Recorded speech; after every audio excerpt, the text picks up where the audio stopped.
We have a huge NHL playoffs upset. The Montreal Canadiens have defeated the Pittsburgh Penguins and are advancing to the first round of the Stanley Cup Playoffs. We'll discuss the series and what happened coming up next.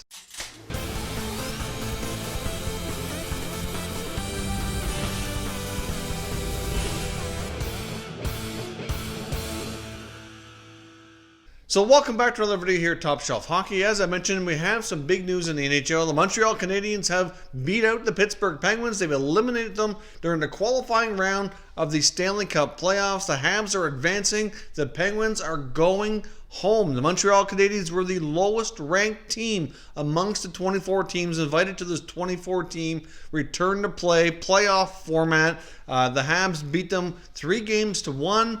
They started off with a 3-2 victory in Game 1. Penguins come back and won Game 2. Then, of course, we had an overtime game with a 4-3 victory. And then we had a shutout today with a 2-0 victory. And the Habs are sending Pittsburgh packing, which is somewhat surprising. I mean, I know heading into the NHL playoffs, a lot of us said a team like Montreal, even though they're lower ranked, could be dangerous because they have such a long-time solid goaltender like Carey Price. If he gets hot, he is capable of stealing a series. And I do think he played extremely well, but I don't think that's the only reason as to what happened here. I mean, obviously the Penguins today in this final game just did not look good. I expected them to come out with more heart, more fight, more engagement, and they just really didn't look as interested as you would think they would be in a elimination game. I mean, it was even Sidney Crosby's birthday today, which I know isn't a big deal, but I'm sure he never thought he'd be playing a playoff elimination game on his birthday in August. But things are certainly different here in 2020, and the Penguins are going home. Not a very good birthday present for Sid. Very disappointing for the Penguins. Of course, they made some moves at the trade deadline. They picked up Jason Zucker. They have a goaltending conundrum here to deal with between Matt Murray and Tristan Jarry. Who's going to get traded? Who's going to get signed? How do they move forward? Jerry was in the net today for the first time of the series. Played very well. The Habs only beat him one time late in the third period with about 4 minutes to go. The second goal was an empty netter. Certainly can't put this on him. I thought he was pretty good. But today's game wasn't an overly offensive, high-chance affair. Each team only had about 22 shots on goal. Wasn't really, like I said, a really overly exciting game in that respect. However, I said, big news for Montreal. We all thought they would be one of the top teams vying for the first overall draft pick in the NHL Draft Lottery. I know myself included. Many of us said that Alexis Lafreniere would be perfect for Montreal. Of course, he's a Quebec-born French hockey player. It's something that Montreal hasn't had in a long time, at least at an elite level. Be a great fit. And now that's not going to be happening because they're going into the playoffs. Instead, the Penguins are going to have a shot at Lafreniere. I know he's drawn a lot of comparisons, at least statistically speaking, to Sidney Crosby based on the production totals they put up as they both played in the Quebec Major Junior Hockey League for their junior career. Be crazy if he ended up playing with the Penguins. Would the Penguins be lucky enough? Well, I guess we'll have to wait and see on Monday night. Right now, the Penguins, the New York Rangers, the Nashville Predators, and the Winnipeg Jets have all been eliminated, at least as I record this video. There's other games taking place right now. The Hawks and Oilers are playing in Game 4 of that series. So the Oilers, if they don't win, they could be out. The Leafs could be out if they don't win against Columbus tonight. The Canucks and Wild series have to finish up as well.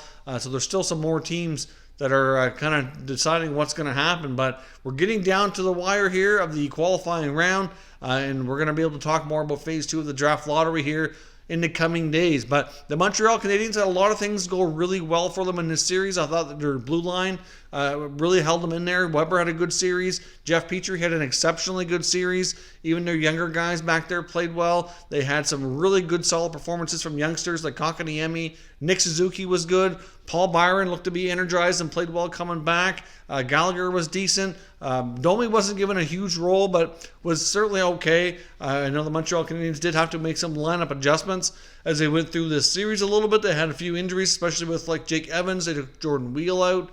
They had some adjustments to make that way, but nothing too significant.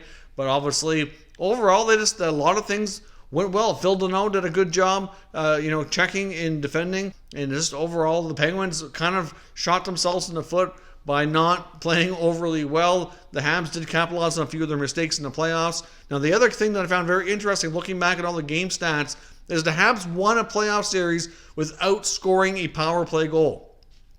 That is not something you see very often. So they obviously need to work on their power play. That needs to get better if they're going to have a shot at going into the round, second round or beyond, and having any shot at a Stanley Cup, which you just never know. I have a funny feeling this year we're going to see an underdog team win the Cup. That's just my gut feeling. As of right now, these teams playing in the qualifying round, I think, are all going to have an edge on the teams playing in the round robin, because even though the round robin teams are playing hockey, it's just not as meaningful. The teams that are in the qualifying round are fighting for their lives here and just have more intensity and have ramped it up faster. And I think a lot of those teams, even though they might be ranked lower, are going to have an edge. And I would not want to play some teams like the Hurricanes or even Montreal. I mean, Boston hasn't looked great. The Capitals haven't been overly impressive. So I think we're going to see some more upsets in the first round. And once we have all the matchups that are set, I do plan to do a prediction video, and I'll give you my predictions once we have all that. As we know right now for Montreal, since that's the main team we're discussing here,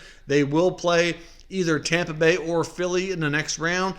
Philly and Tampa have been the top two teams so far in that round robin, and they will be determining the top 1 or 2 seeds when they play their final round robin game on the weekend. So it's going to be an interesting series for them either way. Of course, home ice advantage doesn't really matter too much at this point because since they're in the bubble. So it'll be interesting to see how the Habs fare here once we move on. But Carey Price was great. He could be a major X factor moving forward. The Habs youth are getting great experience here and have done well for them here so far. I would like to see Claude Julien give Max Domi more of a role and play him higher up in the lineup.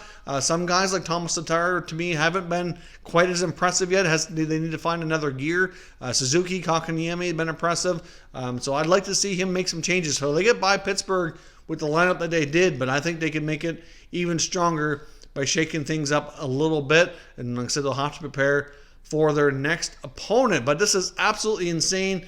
We could see some pretty high-powered teams beaten out of the qualifying round, end up in this draft lottery, and it's going to be crazy on Monday night. So stay tuned as well. As I mentioned in my other videos today, we are going to be doing a live stream for the Phase 2 of the NHL Draft Lottery Monday night, 6 p.m. Eastern Time. That's 5 Central, 7 Atlantic, depending on what part of the continent you're in. I know most of our viewers are from North America. Of course, if you live in Europe, that's different again. But we're going to be streaming to give a live reaction and discussion on who the team ends up being. But right now, there could be some really highly offensive teams like the Oilers, the Leafs, the Penguins. Even the Rangers are pretty solid.